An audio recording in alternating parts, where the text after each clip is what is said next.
So you must remember the aspect of a Roshi to this young monk. He's a formidable fellow, usually an older man, who has about him something that is difficult to put your finger on. There's a certain fierceness, coupled with a kind of tremendous directness, a sense of somebody who sees right through you. And so he really poses to this young fellow, "What do you want? Why did you come here?" But he said, "I came to be instructed in Zen." The teacher says, "Well, we don't teach anything here. There isn't anything in Zen to study." Well, the student knows, or thinks he knows, that this not anything which is studied in Zen is the real thing. That's, of course, as a Buddhist, he knows that what isn't anything is the universe, the great void, the shunyata. And so he isn't fazed by that. He says, "Well, nevertheless, you do have people who are working here and meditating under your instruction, and I'd like to join them." Well, maybe, but strictly on probation. And then, of course, all the details are taken. And he pays a ridiculously small fee, in modern Japan at any rate, to be able to stay in the monastery. It's very, very inexpensive. Now the teacher comes back and says, "Now you want to study Zen. Why?" "Well, because I'm oppressed by the rounds of birth and death, in other words, by the vicious circles of life in which I find myself, by suffering, by pain, and so on, and I want to be emancipated." The teacher says, "Who is it that wants to be emancipated?" Well, that's a stopper.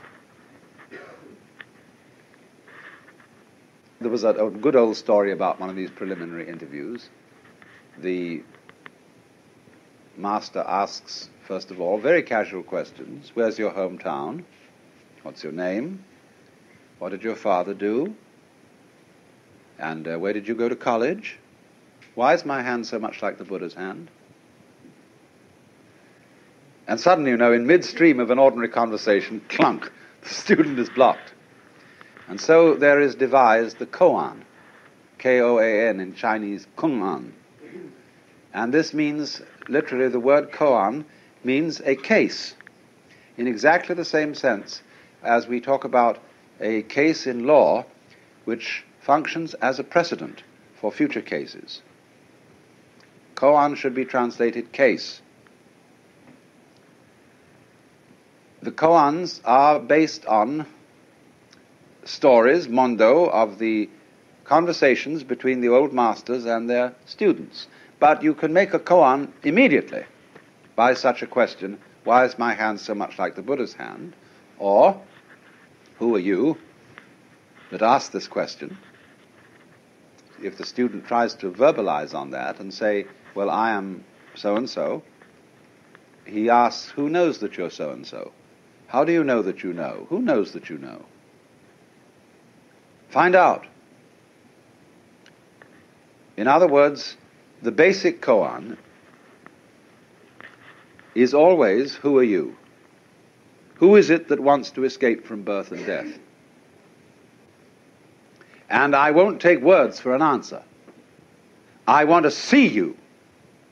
And all you're showing me at the moment is your mask. So then the student is sent back to the monk's quarters, the sodo. And the chief of the sodo is called the jikijitsu, is then put in charge of him. And he teaches him how to behave, what the rules are, how to eat, and how to meditate.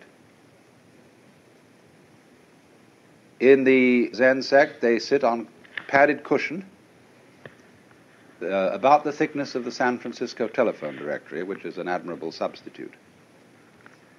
And then, with crossed legs in the lotus posture, with the feet resting on the thighs, like you always see a Buddha, they sit for half-hour periods.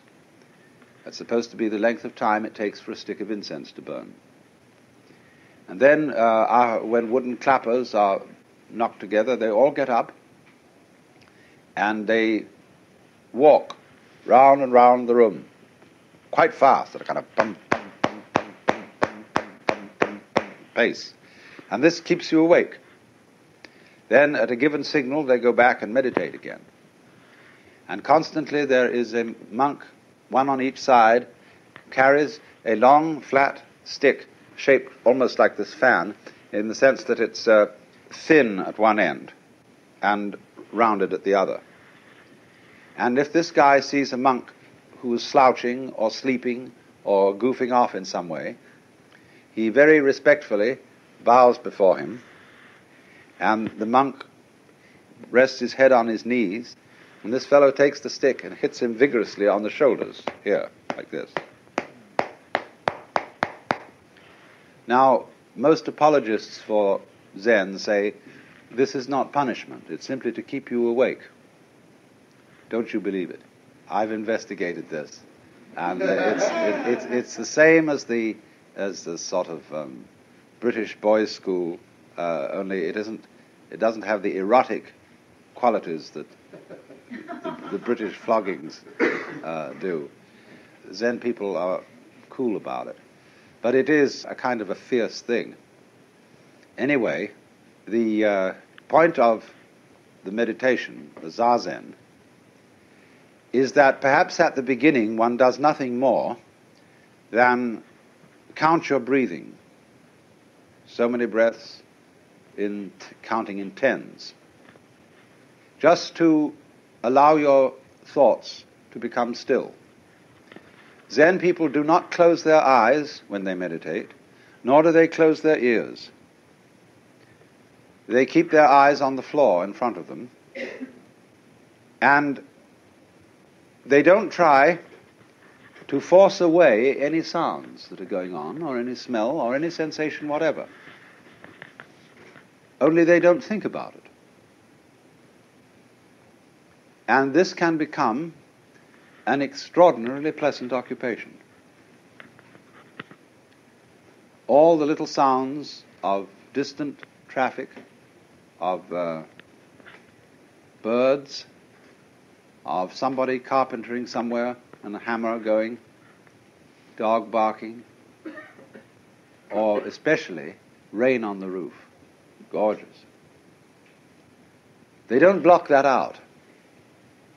But as time goes on, instead of counting breathing, they devote themselves to the koan problem, which the Roshi has assigned. What is the sound of one hand? Who were you before your father and mother conceived you? When Joshu was asked, does a dog have Buddha nature? He replied, no. What is the meaning of no, or mu? All sorts of these problems.